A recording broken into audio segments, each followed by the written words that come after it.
प्यारे बच्चों, आज मैं फिर नवम वर्ग के लिए संस्कृत व्याकरण के दूसरे पाठ के साथ उपस्थित हूं और इस पाठ में हमारा यह चौथा दिन है। हम लोग दीर्घ संधि की चर्चा कर रहे थे और सूत्र था अतः सवर्णे दीर्घः। इस कड़ी में हम देख लिए थे कि अ या आ को कैसे भी मिलाने पर आ का निर्माण होता है। हर्ष ई दीर्घ ई को मिलाने पर दीर्घ ई होता है। हर्ष उ और दीर्घ उ को मिलाने पर दीर्घ उ ही होता है। और अब इस दीर्घ संधि की अंतिम कड़ी को देखिए। अंतिम कड़ी में हम देखते हैं कि री, जो री, बच्चों आप इसको छोटी री भी कह सकते हैं। छोटी री प्लस छोटी री ये बड़ी री बन जाता है। इसके बहुत थोड़े से उदाहरण मिलते हैं जिसे आप देखने का प्रयास कीजिए। पितरी जोर ऋणम। अब देखिए पितरी में भी री है और यहां भी री है और ये दोनों री मिलकर बड़ा री का निर्माण कर देता है। इसलिए ये बन जाएगा पितृणम। देखिए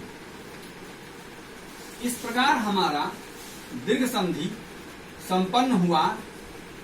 इसका और भी बहुत सारा उदाहरण है जो आप ठीक से देखकर उसको अभ्यास करें। दीर्घ के बाद अब हम गुण संधि की चर्चा करेंगे।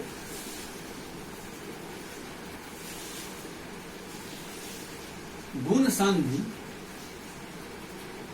आखिर हम गुण कहते किसको हैं, इसके लिए एक सूत्र आया है। ए ओ और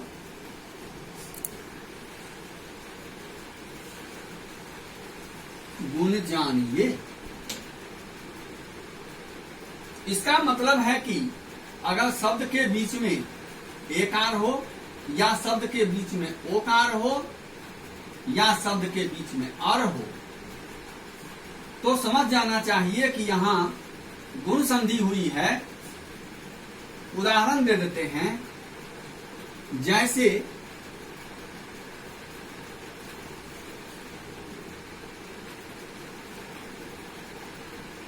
देवेंद्र।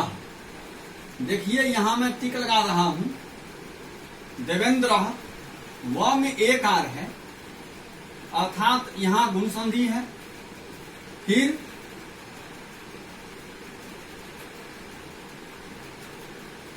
देवोद्यान।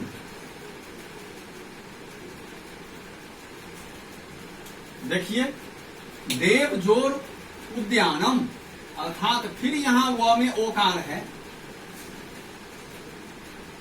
और फिर अर के लिए हम देखते हैं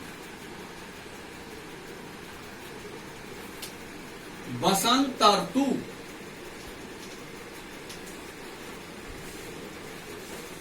अब देखिए बसंत के बाद अर है,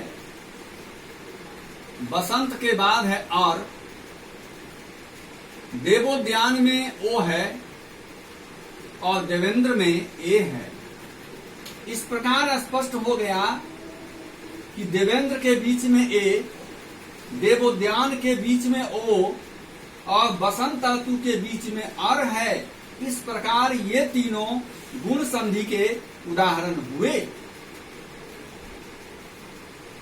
अब देखना है कि ये गुण संधि जो है इसका सूत्र क्या है। इसका सूत्र होता है आद गुणः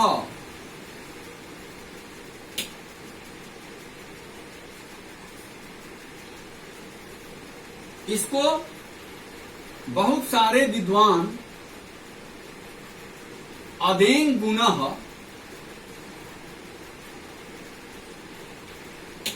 भी कहते हैं। मतलब यह है कि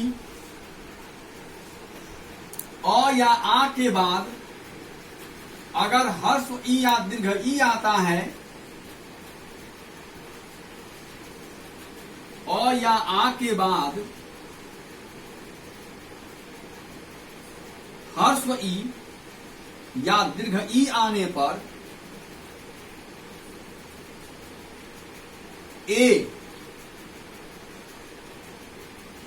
ह्रस्व उ या दीर्घ उ आने पर ओ एवं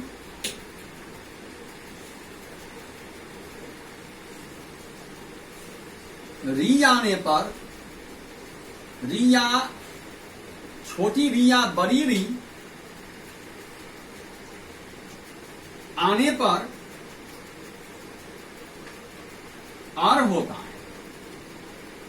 तो इससे यह बात स्पष्ट हुआ कि प्रथम पद के अंत में अ या आ रहेगा, लेकिन दूसरे पद के शुरू में ह्रस्व ई या दीर्घ ई आएगा, तो दोनों मिलकर ए हो जाएंगे।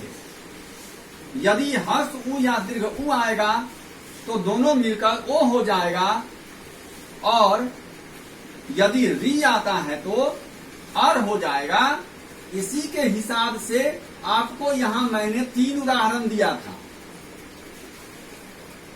ध्यान दीजिए। जैसे देव जोर इंद्र, देवेंद्र, तो देव जोर इंद्र अ के साथ ह्रस्व ई आया तो ए हो गया, जिस कारण बन गया देव जोर इंद्र देवेंद्र।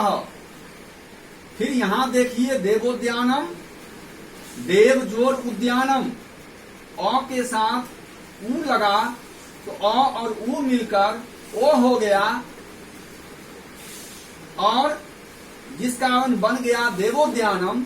फिर तीसरे उदाहरण में बसंत और ऋतु, तो बसंत के अंत का अ और ऋतु के शुरू का री, ये दोनों मिलकर अर हो गए, जिस कारण बन गया बसंत ऋतु। तो इस प्रकार हम देखते हैं कि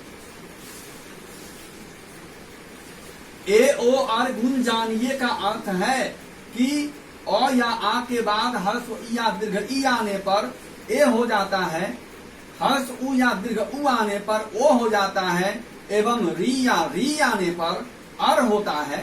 कल हम फिर इसकी विशद चर्चा करेंगे। मैं अपनी वाणी पर यही विश्राम देता हूं। That's all.